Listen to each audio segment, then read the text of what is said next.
मशवरत करेंगे और उस मशावरत के बाद इंशाल्लाह हम अपना लाया अमल आपके सामने इंशाल्लाह तारिक मक्सी भी शामिल थे, लेकिन आज उन्होंने इस तहरीक की हिमायत नहीं की। तारिक मक्सी साहब हमारे साथ अंदर मौजूद थे। यकीनी तौर पे ऐसी बात नहीं है, आपने उनको देखा भी होगा, वो हमारे साथ मौजूद है। अच्छा सर,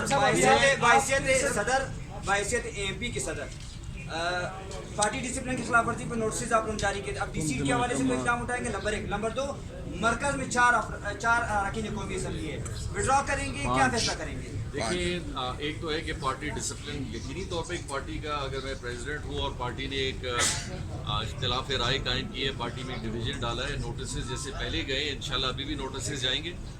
दूसरी बात, आपने वफाक की बात की, वफाक में यकीनी तौर पर हम अपना मौक़िफ़ बिल्कुल उनके सामने हमने रखा हुआ भी है, हमने उनसे बात भी की है और इंशाल्लाह जब इस्लामाबाद जाएंगे तो पीडीएम के जो वो पार्टियां हैं, जो ज़िम्मेदार पार्टियां हैं, इसके मुतल्लिक़ आज ही मैंने हमारे नवाबज़ादा खालिद मक्सी साहब को मैंने पैगाम किया, मैडम रुबीना से मेरी बात हुई कि वो हुकूमत वक्त से बात करें